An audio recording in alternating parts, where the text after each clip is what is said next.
আল্লাহ পাক তার হাবিবকে সতর্ক করছেন, একটু খেয়াল করে শুনে রেখে দিন। ও জানেরা, জি হাজরে রেখে দিন। আল্লাহ পাক তারপরে কি ঘোষণা করলেন? ওয়ামা ইউদরিকা লাআল্লাহু ইয়াযাক্কা। আমার হাবিব আপনি কি জানেন বা জানতেন হয়তো ওই মানুষটা সত্যই নিজেকে পরিশুদ্ধ করে নিত, হিদায়াত হয়ে যেত, পরিবর্তন হয়ে যেত। আও ইয়াযাক্কারু ফাতানফাহু যিকরা, অথবা আপনারই উপদেশ বাণী সেই মানুষটার উপকারে আসতো, সে উপকৃত হতো। এরপরে আল্লাহ আরো কি বললেন? আমার হাবিব আপনি কি করলেন? আপনার বিষয়ে যারা বেপরোয়া মনোভাব দেখালো, আপনি তাদের প্রতি আপনার মনোযোগটা বাড়িয়ে দিলেন, অথচ তারা যদি হেদায়েতে না হয়, আমার হাবিব আপনি তো দায়ী থাকবেন না। এই আবু জেহেল হেদায়েত হয়নি, আমার নবী দায়ী তো নাকি? আমার নবীর দোষ নয়? তাহলে কার দোষ? আপনি নামাজ পড়েন না, তাহলে দোষ তো মুশফিকিন সিদ্দিকীর নাকি? আমার দোষ নয়? কার দোষ? ইমামের। হ্যাঁ, ইমামের। তাই তো, তাই কি? আপনি নামাজ পড়েন না, দোষ হলো এই জলসা। এই জন্যই তো বলেন কি হবে জলসা দিয়ে? তোমরা তো নামাজই পড়ো না, তা দোষ কার? হুজুর ঠিক জায়গায় ঘুরিয়ে মেরেছে রে। জলসার দোষ নয়? আসল বদমাইশটাকে বলেন না রে ভাই, লজ্জা লাগছে নাকি? আসল বদমাইশটাকে আপনি বলছেন, বাকিগুলো কিন্তু চুপ করে বসে আছে। বললে খুশি হবো। আসল বদমাইশ নিজে জলসার দোষ না দিয়ে, হুজুরের ইমামের দোষ না দিয়ে নিজের দিকে তাকাও। বেটা তুমি নামাজ পড়ুনি, দোষ হয়ে গেল হুজুরের। সারা বছর কোরআন শরীফ পড়ো না তুমি, মনে করেছে ইমাম সাহেব 15 মিনিটে কোরআন শরীফ শিখিয়ে দেবে। হ্যাঁ, কথা ঠিক বলছি না? দোষ হুজুরের, ইমামের, জলসা। আসল বদমাইশ তো নিজে।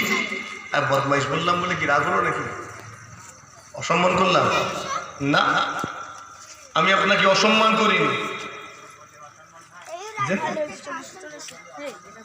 না, আমি ওই খেয়ালে অবশ্য বলিনি যে যে ব্যক্তিটা যারা যারা নামাজ না পড়ে ঘুরে বেড়ায় সব কটা বদমাইশ। জাতা বদমাইশ নয়, বড় বড় বদমাইশ, ইচ্ছা করে বদমাইশি করা। 80 বছর বয়স এখনো নামাজ পড়ে না, তার বদমাইশি বলবো না তো কি বলবো? কথা ঠিক বলে। একটা বাচ্চা সে ভুল করলো, সে কিন্তু বদমাইশি করেনি। বদমাইশি বাচ্চারা করে না, বড়রাই করে। ভালো করে হিসাব করে দেখবেন তো, বাচ্চাটা বদমাইশ না নিজে বদমাইশ? আমি বদমাইশ বলে আপনার সম্মান ছোট করিনি, আমি আপনার ইজ্জত রেখেছি। আল্লাহ তো সেটাও রাখেননি। আল্লাহ কি বলেছেন বলবো? মন খারাপ হয়ে যাবে বলবো? আল্লাহ বলছেন উলাইকা কাল আনআম, এরা হলো চতুষ্পদ জন্তুর ন্যায়। চতুষ্পদ জন্তু তো বোঝেন, গরু, ছাগল, ভেড়া, দুম্বা, কুকুর, শুয়োর। এরা হলো 4 পায়ের জানোয়ারের ন্যায়, কুকুরের ন্যায়, গরুর ন্যায়, ছাগলের ন্যায়, শুয়োরের ন্যায়। গায়ে লাগছে না তো? গায়ে লাগছে না তো? আমার কথা নয়, আমার কথা হলে তো মনে হয় মারপিট লেগে যেত। এ তো আল্লাহর কথা। আমি একটু ভেঙে বলেছি আপনাকে। আল্লাহ সেটাও রাখেননি, তারপরেই বলছেন বালহুম আদাদ, বরং ওই 4 পায়ের জানোয়ার, কুকুর, বিড়াল, ছাগল, শুয়োর এদের চেয়েও খারাপ। 4 পায়ের জানোয়ারের চেয়েও খারাপ। হযরত ইমাম গজ্জালী হুজুর এটার উপরে চিন্তা শুরু করলেন। তো কুকুরের চেয়েও যদি খারাপ হয় তাহলে কুকুরটা ভালো আছে? ভালো না? ভালো না? কথা বলে না কেন? কুকুরের চেয়েও যদি খারাপ, তার মানে কে ভালো? কুকুরটা ভালো। তো ইমাম গাজ্জালী হুজুর এটার উপরে চিন্তা শুরু করলেন, কুকুরটা ভালো। কি করে ভালো? অনেক চিন্তার পরে তিনি কুকুরের 40টা গুণাগুণ বর্ণনা করেছেন। কটা? 40টা গুণাগুণ বর্ণনা করার পরে বলছেন, মানুষ যদি এই 40টার মধ্যে অন্তত একটা গুণ নিয়ে নিতে পারতো, তাহলে একটা মানুষও আর জাহান্নামী হতো না, সব জান্নাতি হয়ে যেত। জোরে হয় না সুবহানাল্লাহ?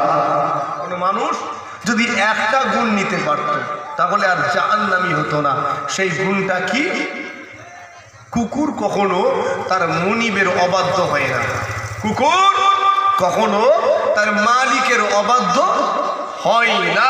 মানুষ যদি এই গুণটা নিয়ে নিতে পারত, তাহলে একটা মানুষও আর জাহান্নামী হতো না, সব জান্নাতি হয়ে যেত। জোরে হয় না? আস্তে করে হয় না? আর বিশ্বাস করেন, আল্লাহ আমাদেরকে জাহান্নামী বানানোর জন্য বানাননি, জাহান্নামে পোড়ানোর জন্য আল্লাহ আমাদের সৃষ্টি করেননি। তিনি আমাদেরকে জান্নাত দিতে চান, কিন্তু আমাদের পছন্দ তো পায়ের জুতোর নিচের ওই ময়লাটা, ঠিক না বলবো? আমাদের পছন্দ তার উপরের দিকে নেই, নিচের দিকে নেমে গেছে। কোনটা? ওই জুতোর নিচে লেগে থাকা ময়লা। কথা ঠিক বলছি না বল? রুচির অবনতি হয়েছে। আল্লাহ যদি জাহান্নামে দিতে চাইতেন, তাহলে বান্দা এক ওয়াক্ত নামাজ ছেড়েছে, সোজা জাহান্নাম দিয়ে দিতে পারতেন।